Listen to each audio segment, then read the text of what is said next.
ওকে, 25% আমরা পেয়েছি।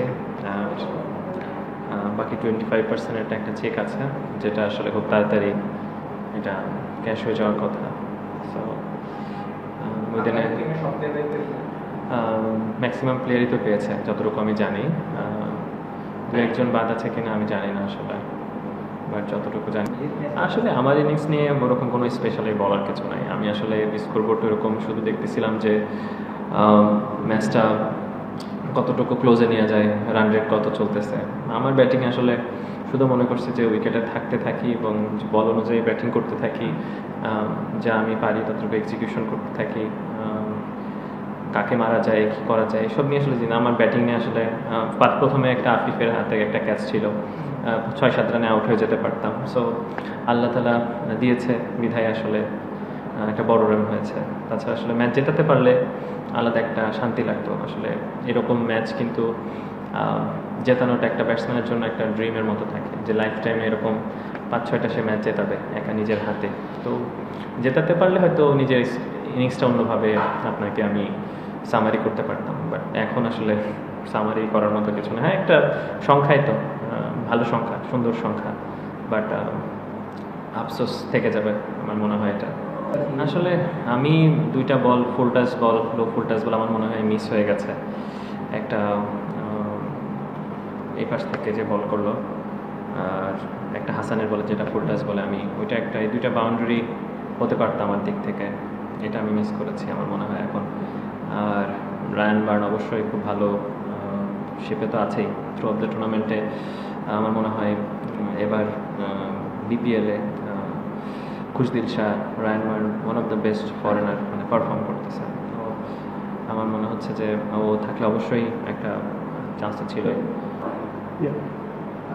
মানে মন খারাপ আপনি অবশ্যই বললেনও, এর বাইরে যদি সরিয়ে রাখতেন আপনি পুরো মানে 360 ডিগ্রি ব্যাটিং করছিলেন, যেদিকে মারছিলেন লাগছিলেন এবং লাগছিল। এবং এনসিএল টি20তেও আপনি যখন ব্যাটিং করছিলেন দেখছিলাম যে বিভিন্ন আনঅর্থোডক্স শট খেলেছেন। এই শটগুলো নিয়ে আলাদা কোনো প্রিপারেশন আপনি টুর্নামেন্টের আগে নিয়েছেন? হ্যাঁ হ্যাঁ, আসলে আমরা তো একটা ইনিংস দেখি, বাট তার পিছনে আমাদের যারা বল বয় আছে, যারা থ্রো করে, যারা কোচ আছে, যারা ডোমেস্টিকের সার্কিটে কোচ আছে, যারা আমার পার্সোনাল কোচ আছে, যারা আমার কাছের মানুষ আছে, যারা আমাকে মোটিভ দিচ্ছে, তাদের তো আসলে ধন্যবাদ দিয়ে বলে শেষ করা যাবে না। আমরা সেই সকালবেলা থেকে আমরা যে প্র্যাকটিসগুলো করি, সেটা আপনারা 360 বলেন আর অর্থোডক্স বলেন, বাট এগুলো তো স্কোরিং অপরচুনিটি এক একটা ব্যাটসম্যানের জন্য। সো আমার মনে হয়েছে সবসময় যে আমি যখন আমি কাভার দিয়ে খেলতে পারছি, আমি ফুল খেলতে পারছি, আমি সোজা খেলতে পারছি, আমি যখন আফটার পাওয়ার প্লে আমি কীভাবে বাউন্ডারিজগুলো বের করতে পারি, আমি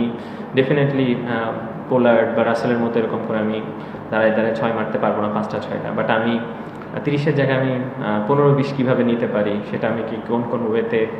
সো আমার সেঞ্চুরির জন্য আমি অবশ্যই আমার কোচকে, আমার একটা বন্ধুকে ধন্যবাদ দিতে চাই, যে সবসময় আমার পাশে ছিল, পাশে আছে, এবং সে আমাকে সবসময় মোটিভেশন দেয় এবং খুব খুব খুব পজিটিভ ওয়েতে এবং আমাকে সাপোর্ট করে। তো আমি আজকের সেঞ্চুরিটা আমার পছন্দের এবং ভালোবাসার মানুষ বিপ্লব ভাই, উনি নওগাঁতে থাকেন, আর আমার কোচ, আমার বন্ধু মাসুদ, এই দুজনকে অবশ্যই ডেডিকেট করতে চাই।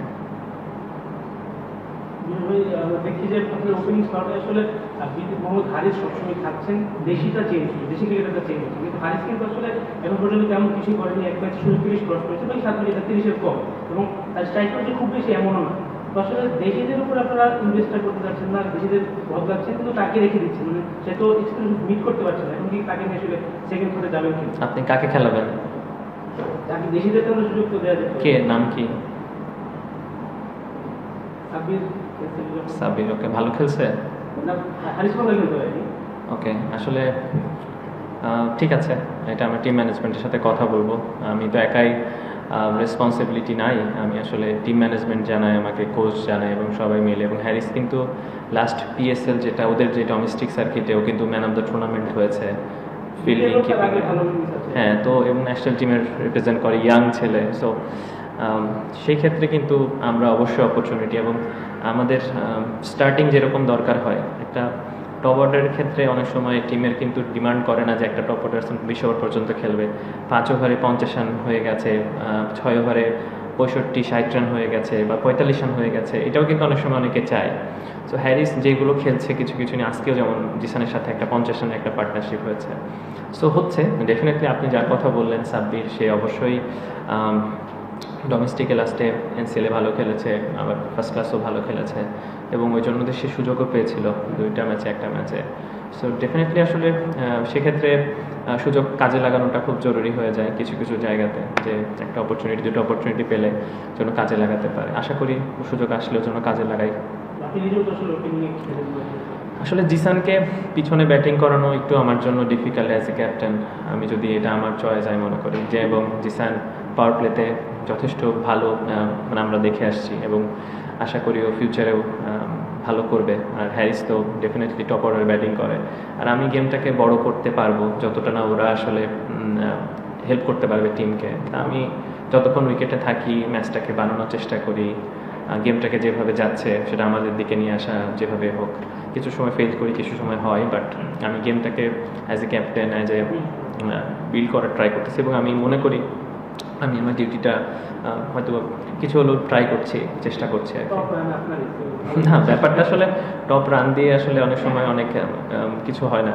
আমি একটা এক্সাম্পল আপনাকে দিই, নুরুল হাসান সোহানের কথা বলি। জাস্ট কথা বলছে যেহেতু, গল্প হচ্ছে সেহেতু আর কি বলা, যে দেখেন ও কিন্তু হয়তো 100 রানও করে নাই, বাট ওর যে কন্ট্রিবিউশন 1 ম্যাচে, 2 ম্যাচে, 3 ম্যাচে 10 বলে 20 রানের কন্ট্রিবিউশন, এটা কিন্তু ম্যাসিভ। আমাকে অনেক সময় আসলে হাইস্ট রান টেকার হইতে হবে না, একদম পারফেক্ট টাইমে আমি বলটা কীভাবে করে দিলাম, টিমকে ডেলিভার করলাম, এটা অনেক ইম্পর্টেন্ট হয়ে যায়। আমি 5 বলে 10 রানের ইনিংসটা কতটুকু ভাইটাল হয়ে গেল। সো অনেক সময় অনেক ছোটো ছোটো বিষয়গুলো আমরা ভুলে যাই, ম্যাটার করে না, বাট ওইগুলো কিন্তু অনেক ম্যাসিভ টিমের জন্য কাজে লাগে। তো আসলে আমার কাছে অনেক সময় এখন বড় হচ্ছি, শিখছি, দেখছি, তখন মনে হচ্ছে যে আসলে ইনিংসগুলো কীভাবে টিমের জন্য কন্ট্রিবিউশন করা যায়, টিমকে জেতানো যায়, টিমকে এক ধাপ আগায় দেওয়া যায়, এই জিনিসগুলো কিন্তু আসলে এক্সপিরিয়েন্সের সাথে সাথে কাজে আসে। তা আমি মনে করি যে ছোটো ছোটো ইনিংসগুলো অনেক ভাইটাল হয়ে যায় অনেক সময়, এবং আমাদের টিমও চেষ্টা করছে, কেউ কেউ ফেল করছে, কেউ কেউ সাকসেস হচ্ছে, বাট দিস ইজ লাইফ।